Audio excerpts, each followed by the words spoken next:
है डॉक्टर मनीष पाटीदार। ज्ञान का समंदर, समझे हर एक विचार, हर बात सिखाते, दिल से समझाते, हर मुश्किल घड़ी में राह दिखाते। गुरुदेवा गुरुदेवा, झुकता है मेरा सिर आपके आगे हमेशा।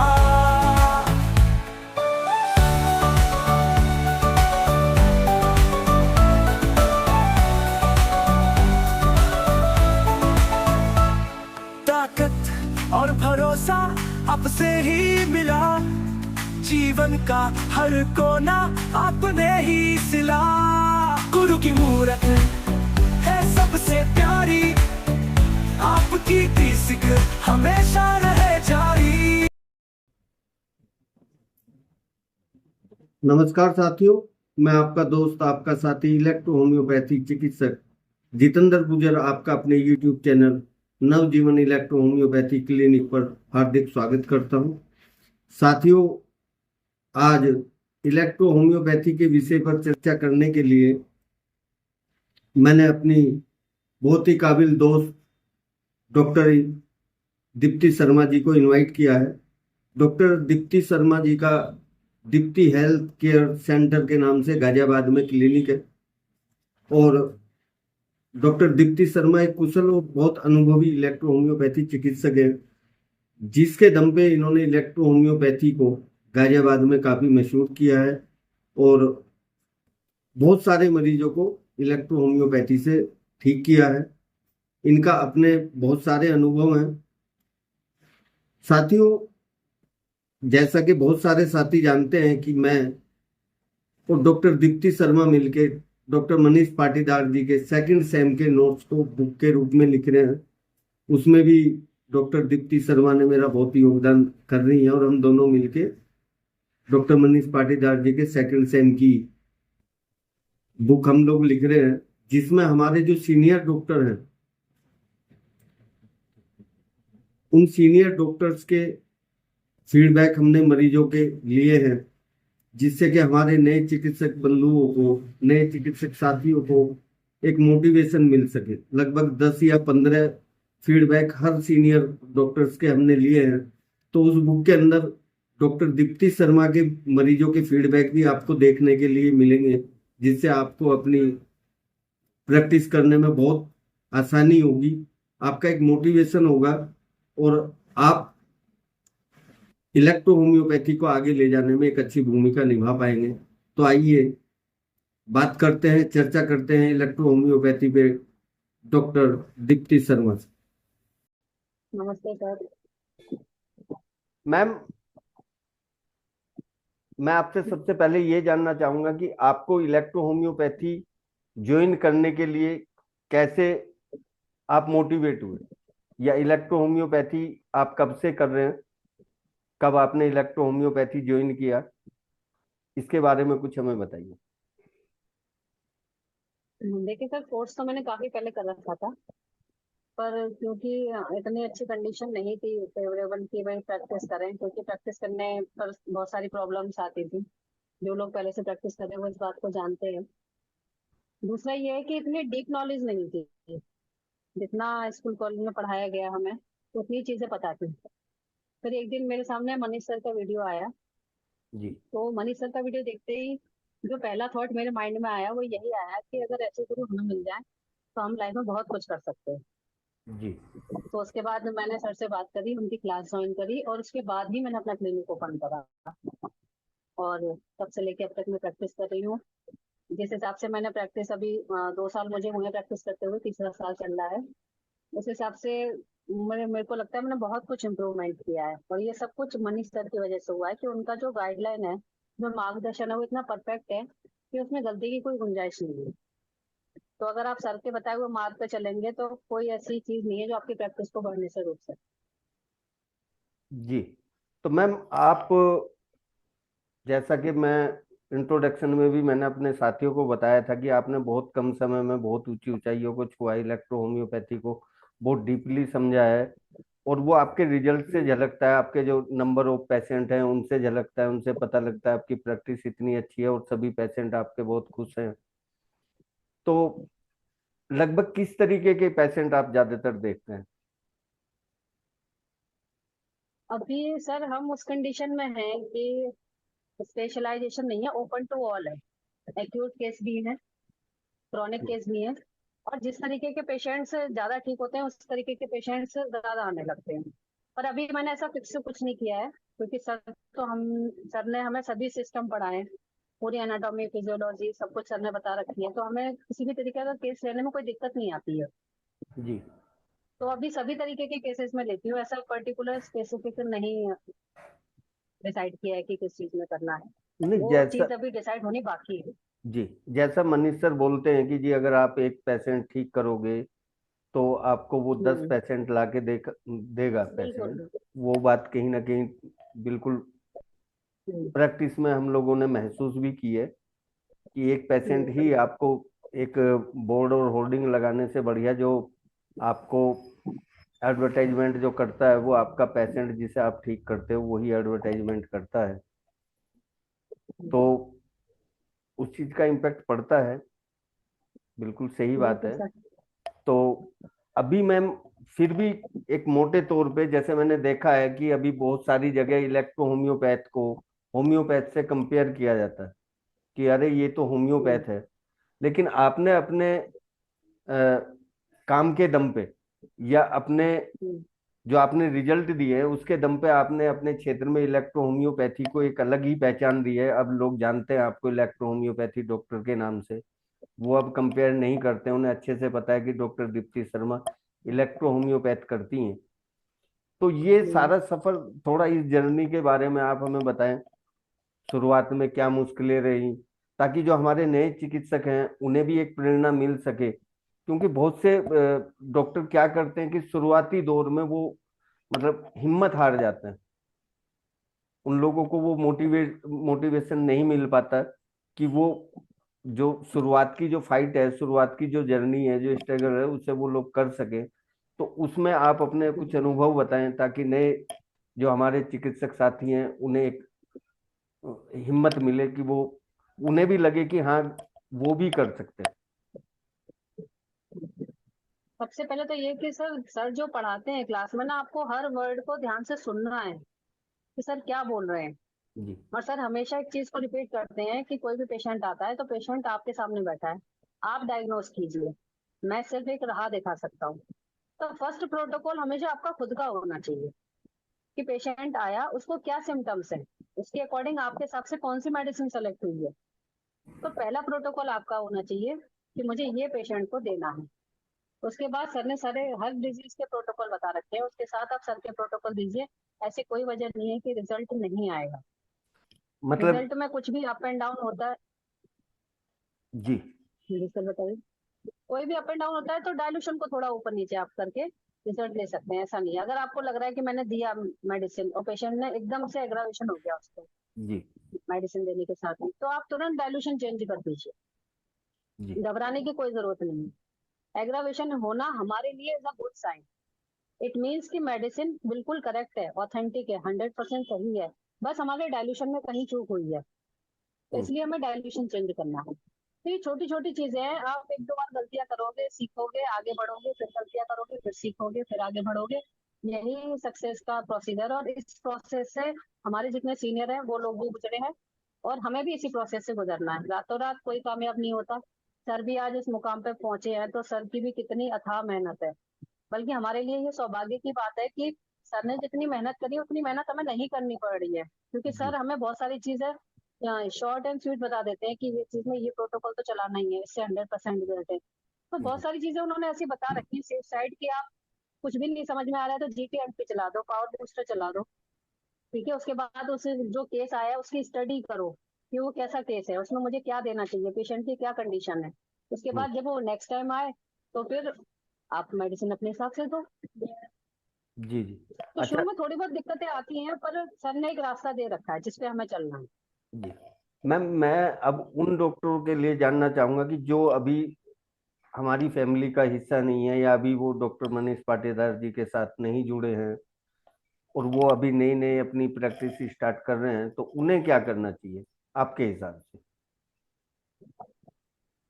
उन्हें सर यही है कि अगर या तो उन्होंने बहुत अच्छे इंस्टीट्यूट से पढ़ा है, क्योंकि ऐसा नहीं है कि इलेक्ट्रोपैथी के अच्छे इंस्टीट्यूट नहीं है। जहाँ से मैंने पढ़ाई की है वो बहुत अच्छा इंस्टीट्यूट था, वहाँ रेगुलर क्लासेस होती थी, पढ़ाया जाता था, फिजियोलॉजी एनाटॉमी सब सब्जेक्ट कराए जाते थे।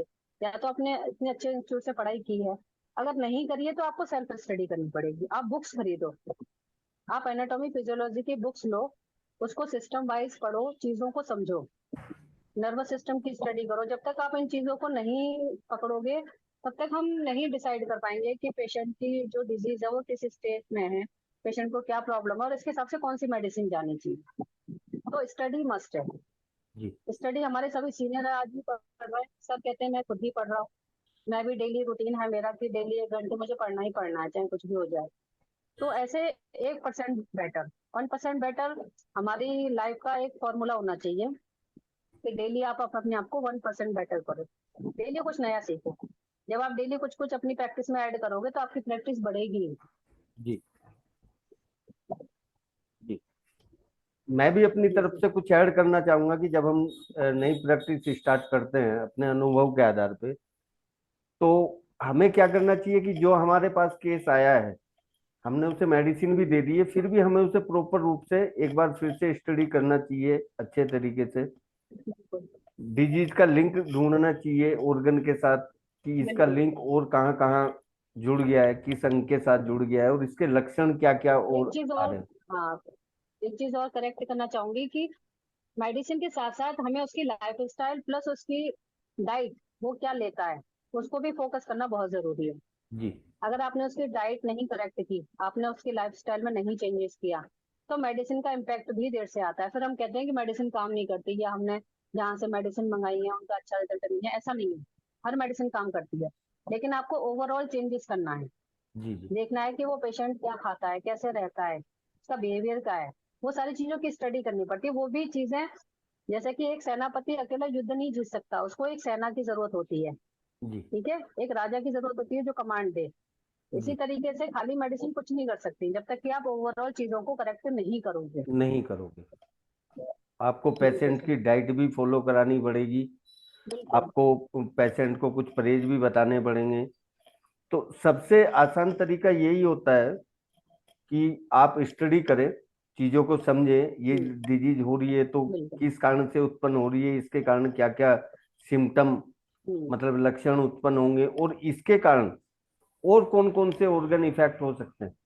क्योंकि हमारे पास ज्यादातर मैम क्रोनिक ही पेशेंट आते हैं, तो वो एक पर्टिकुलर एक डिजीज लेके नहीं आते। जब वो डिजीज मल्टीपल हो जाती है, कई और ऑर्गन उसमें इन्वॉल्व हो जाते हैं, तो तब पेशेंट हमारे पास आता है।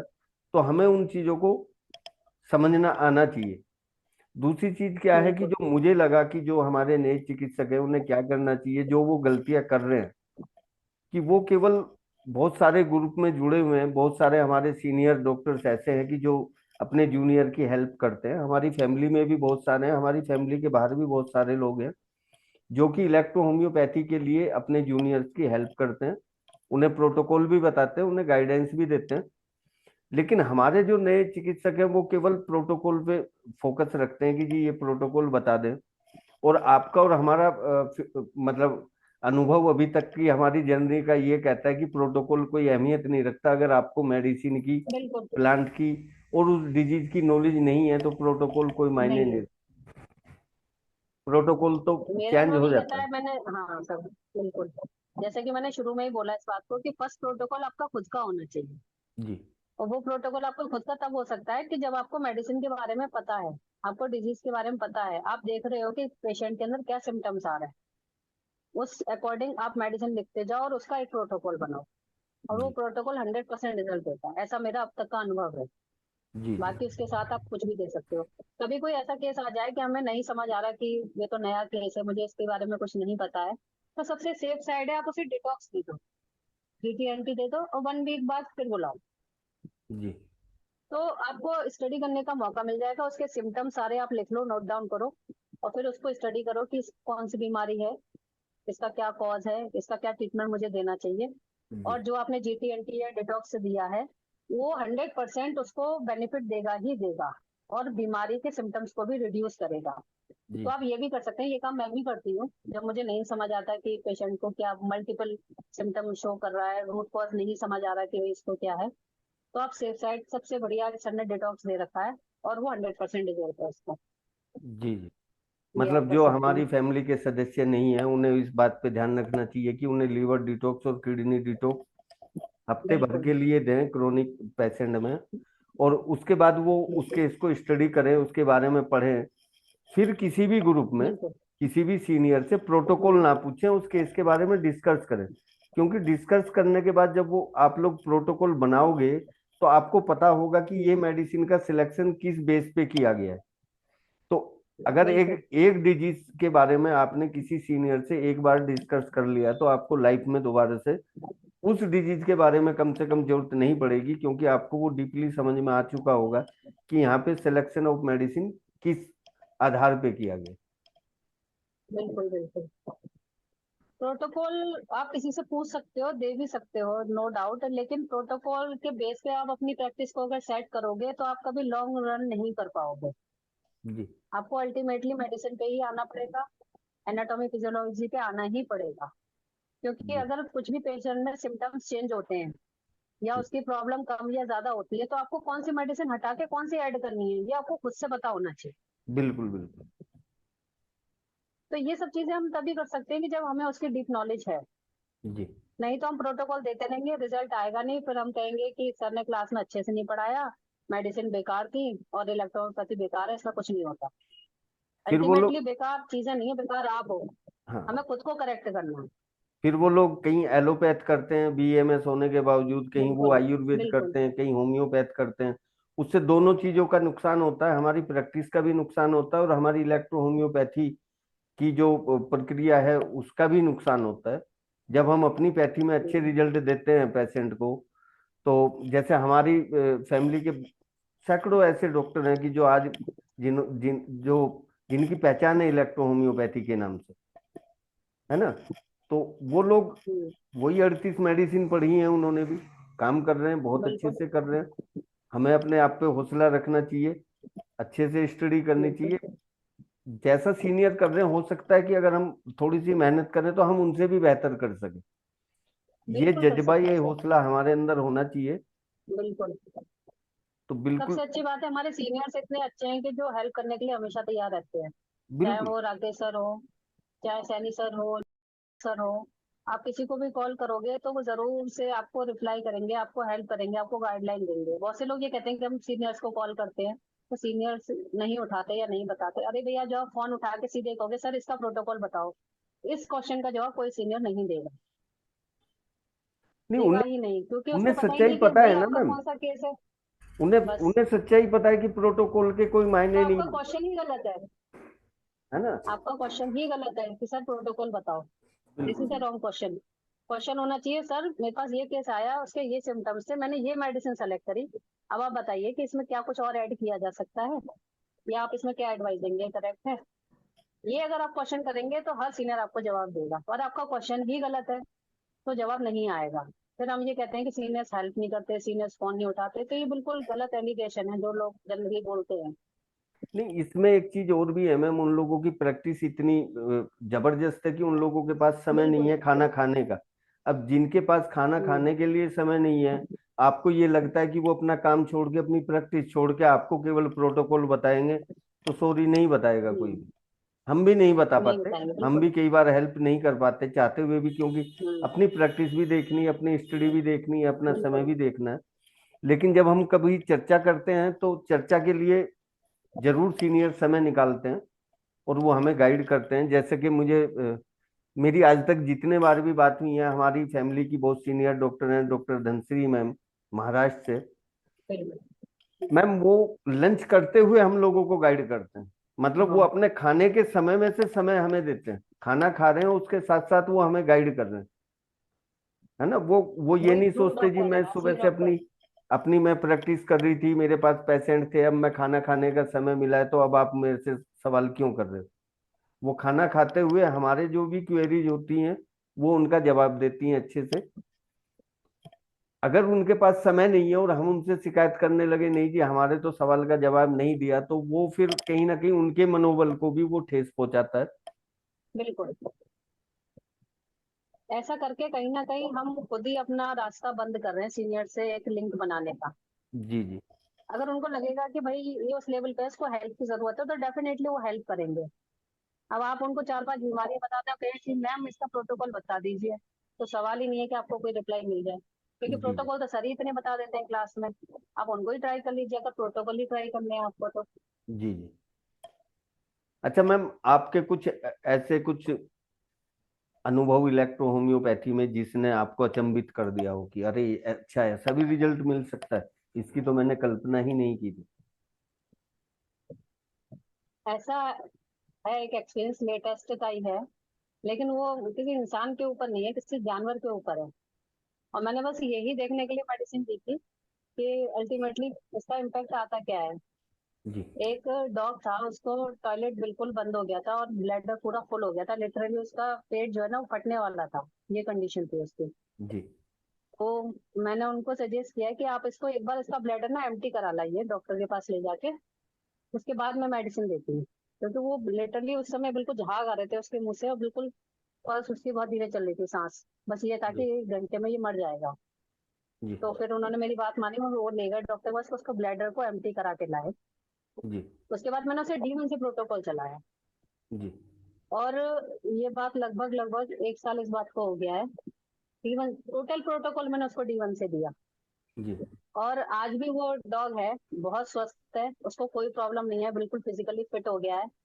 तो ये मेरे लिए एक बहुत अच्छा फीडबैक रहा कि मेरी मेडिसिन प्रूव हुई कि हम ये चीज मतलब ह्यूमन पे भी दे सकते हैं। D1 जब ऐसी क्रिटिकल कंडीशन आ जाए कि जब लगे कि ऑलमोस्ट सिचुएशन हाथ से निकल रही है, तो जी। आप बिल्कुल D1 दे सकते हो। उसमें जो मॉलिक्यूल्स की नंबर ऑफ मॉलिक्यूल्स है वो इतने ज्यादा हैं कि वो उसकी लाइफ जो है हम्म। उसको इम्प्रूव कर देंगे, जी बेटर कर देंगे। मतलब लगभग वो जो मरने वाला पेशेंट है वो आपका बच जाएगा, सरवाइव कर जाएगा। जी। तो इस चीज पे मैं अभी थोड़ा सा और अभी कर रही हूँ रिसर्च। अभी मैंने उसके बाद पेशेंटों को भी दिया है, D1 से दिया है, D2 से दिया है, D3 से दिया है डायरेक्ट, और बहुत अच्छे रिजल्ट है। जी। वो कंडीशन के हिसाब से देखना पड़ता कंडीशन के हिसाब है। से सर, बिल्कुल। जी, आपने ये स्टोरी बता के मुझे याद दिला दिया कि इसी मतलब केस के कारण आपको और बहुत सारे केस उन्होंने दिए जिनका वो डोगी हाँ, था। बिल्कुल तो बिल्कुल, उसके कारण आप। मुझे UTI के केसेस मिले, किडनी के केसेस मिले। जी जी। तो आप किसी भी चीज को छोटा मत समझो, ऐसा मत सोचो कि मतलब मेरे डॉग ऐसा क्या इलाज, मैंने भी नहीं सोचा था। क्योंकि फिर उसके जो मालिक है जिनके वो डॉग थे, वो स्ट्रीट लवर हैं, स्ट्रीट डॉग लवर हैं। तो वो जी स्ट्रीट पे जो डॉग्स रहते हैं उनकी केयर वगैरह करते हैं। तो उन्होंने कहा आपको टॉयलेट की, यूरिन की, किडनी की कोई भी दिक्कत हो उन मैडम के पास जाओ, बहुत अच्छी दवाई देती है। जी। तो जी। मेरे को बहुत केसेस मिले इससे। देखिए, अगर आप ये सोच के छोड़ देते अरे यार कुत्ता ये मर ना जाए या इसे इतनी ज्यादा दिक्कत है मैं क्या कर सकती हूँ, आपने हौसला रखा, उसे ट्रीटमेंट दिया और वो आपकी एक अलग पहचान बना दी उसने। उस केस हम्म, ने आपकी एक अलग पहचान बना दी। जी मैम, बहुत अच्छा लगा आपसे बात करके। और अंत में मैं फिर एक बार अपने चिकित्सक साथियों को बताना चाहूंगा कि डॉक्टर दीप्ति शर्मा और मैं, हम दोनों मिलके डॉक्टर मनीष पाटीदार जी के सेकंड सेम के नोट्स लिख रहे हैं। तो जैसा मैंने आपको बताया था कि उसमें मैं डॉक्टर दीप्ति शर्मा के जो अनुभव हैं, जो इनके रोगियों के फीडबैक हैं, वो हम लोग उस बुक में ऐड करने वाले हैं। और हमारे कई सारे जो हमारे बहुत सारे सीनियर डॉक्टर्स हैं, सीनियर डॉक्टर। उनके भी अनुभव हम लोग फीडबैक, उनके पेशेंट के फीडबैक विद मेडिसिन अपनी इस बुक में ऐड करने वाले हैं। तो आशा करता हूँ बुक भी आप सबको पसंद आई होगी।